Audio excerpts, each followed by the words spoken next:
Hi, thanks for joining us for a bedtime story. My name is Miss Angela from the Tunkhannock Library. Let's read a little story. This evening, I'm going to read the true story of the 3 little pigs. I think by a wolf, the big bad wolf. So he's telling the story. Let's see. Let's see if it's different. Everybody knows the story of the 3 little pigs, or at least they think they do. But I'll let you in on a little secret. Nobody knows the real story because nobody has ever heard my side of the story.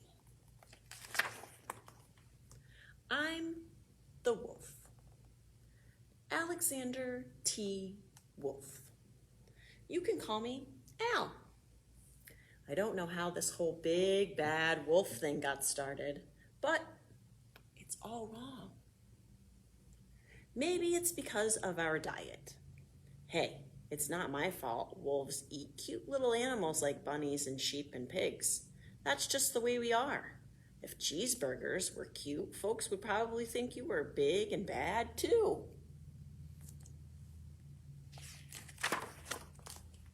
But like I was saying, the whole big bad wolf thing is all wrong. The real story is about a sneeze and a cup of sugar. This is the real story. Way back in Once Upon a Time, I was making a birthday cake for my dear old granny. I had a terrible sneezing cold. I ran out of sugar.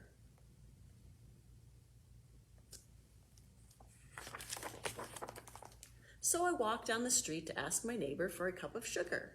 Now this neighbor was a pig, and he wasn't too bright either. He had built his whole house out of straw. Can you believe it? I mean, who in his right mind would build a house of straw? So of course, the minute I knocked on the door, it fell in. I didn't want to just walk into someone else's house, so I called, little pig, are you in?" No answer. I was just about to go home without the cup of sugar for my dear old granny's birthday cake. That's when my nose started to itch. I felt a sneeze coming on. Well, I huffed and I snuffed. And I sneezed a great sneeze. Achoo! And you know what? The whole straw house fell down. And right in the middle of the pile of straw was the first little pig, dead as a doornail. He had been home the whole time. It seems like a shame to leave a perfectly good ham dinner laying there in the straw. So I ate it up. Think of it as a big cheeseburger just laying there. I was feeling a little better, but I still didn't have my cup of sugar. So I went to the next neighbor's house. This neighbor was the first little pig's brother. He was a little smarter, but not much. He had built his house of sticks. I rang the doorbell on the stick house. Nobody answered. I called, Mr. Pig, are you in?" He yelled back, "Go away, wolf, you can't come in. I'm shaving the hair on my chinny chin chin."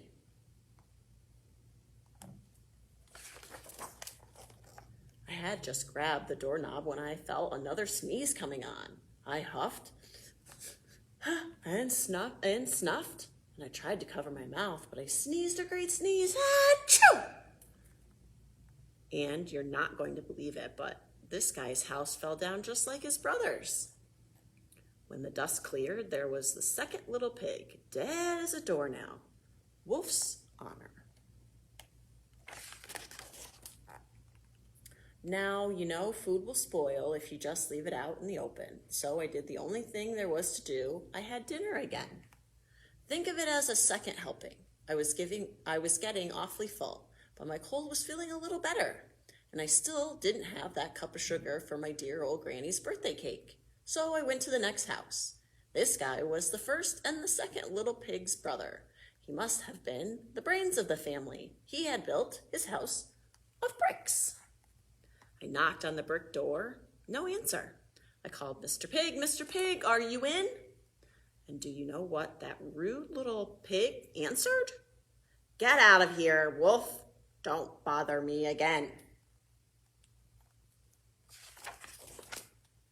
Talk about impolite.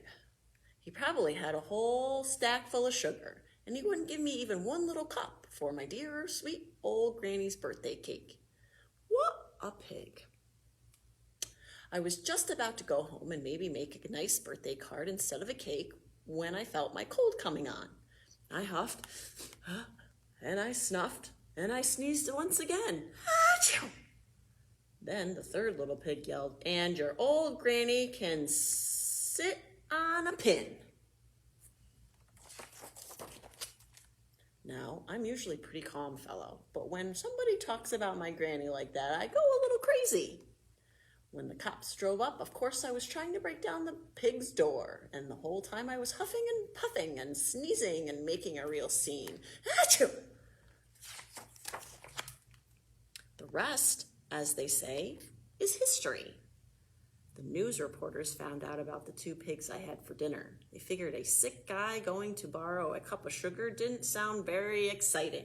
So they jazzed up the story with all that huff and puff and blow your house down, and they made me the big bad wolf. That's it, the real story. I was framed. But maybe you could loan me a cup of sugar? And that was the true story of the three little pigs by the wolf, by A. Alexander Wolf. I don't know. Anyway, thanks for joining us. Have a great evening. We'll see you next time.